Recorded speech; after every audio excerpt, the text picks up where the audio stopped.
that brings you up to date with the latest news. Next on 10, the first part of the 4-part documentary series, Deadly Diseases. I'm Deborah Knight. And I'm Ron Wilson. Good evening.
Diabetes mellitus, more commonly known as diabetes, is a deadly condition.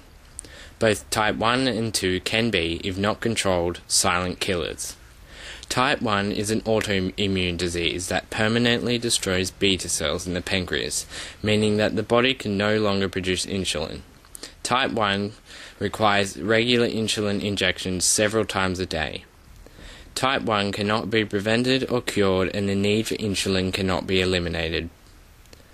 At least 171 million people worldwide suffer from diabetes. It is estimated that by 2030 this number will almost double. The Centers for Disease Control have termed the change an epidemic. Indigenous populations in the first world countries have a higher prevalence and increasing incidence of diabetes than their corresponding non-Indigenous populations.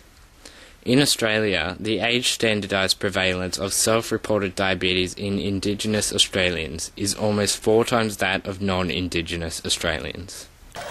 This is Laura Murray. She is a type 1 diabetic. Laura was diagnosed with type 1 diabetes when she was only 1 year old. She has been living with diabetes for 12 years. I was diagnosed with it when I was 1, so I've basically grown up with diabetes. I guess I'm used to living with it. Laura is the youngest of my 5 children. 3 of them are diabetics, and Laura was the last to be diagnosed, so I guess I was kind of prepared when she was diagnosed. Nathan, the oldest of the 5 children, was diagnosed with diabetes when he was 11 years old. The second oldest child, Amanda, was diagnosed when she was 6. Put your hand down! Does it look like you're losing? Stop lying! I eat lions like you up for breakfast. Is your son always stupid?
Jay!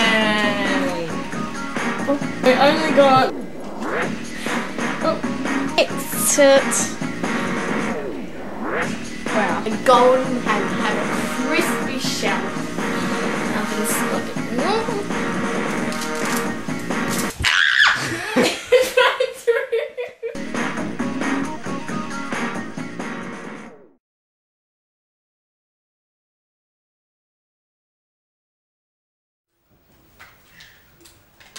Laura lives a relatively normal life, except for the 8 blood glucose tests and 8 insulin injections a day.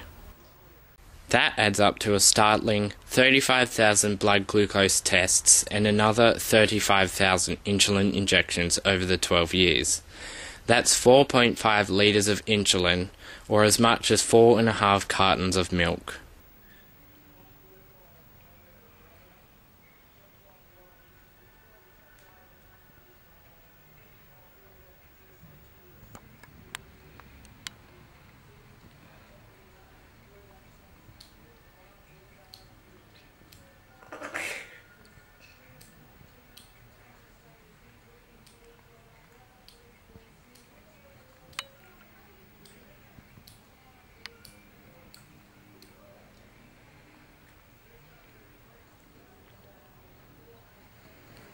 I'm used to doing needles now. A few years ago they put me on the insulin pump. I had to have a cannula in my stomach attached to a small machine that I would place vials of insulin in, and I would press a few buttons and it would inject the insulin, but it was annoying and it restricted me from doing things, so I got rid of it. This is Digger, one of the family pets. He weighs a mighty 15 kilos. At the beginning of this year, he was diagnosed with diabetes. Digger receives 2 insulin injections a day. You got him?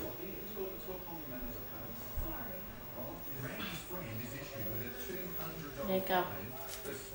Several approaches to cure diabetes are being pursued.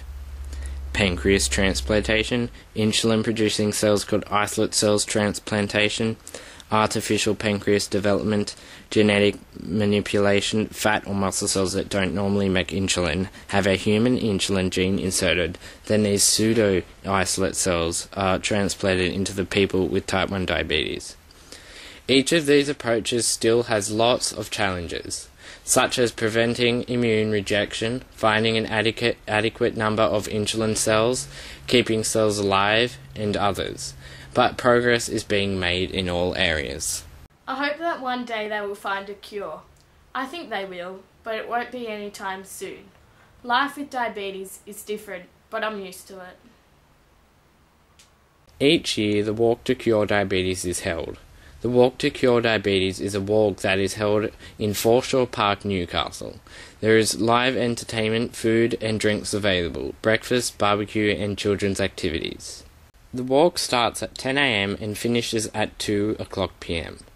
This is the Juvenile Diabetes Research Foundation's biggest and most popular fundraising event.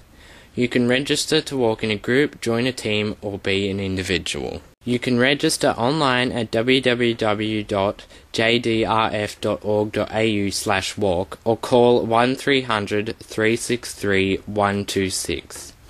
You can sign up to participate or just sponsor a participant.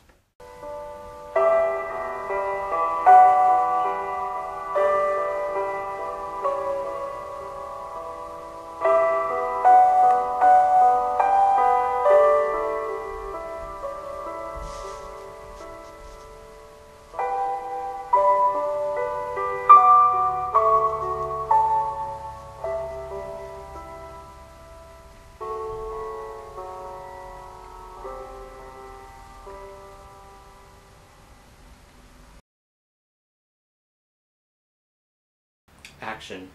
I'm used to doing needles now. A few years ago they put me on the insulin pump. I had to have a cannula in my stomach attached to a small machine that I would place vials of insulin in, and I would only have to press a few buttons and it would inject the insulin. It's too slow. press a few buttons and it would Don't. inject the insulin, but it was annoying and it restricted me Oh. from doing that. I know. I'm like, what?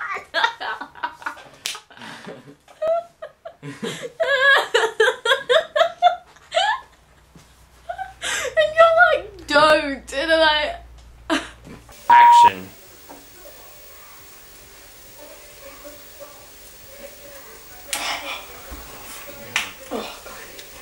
you're gonna have to redo that.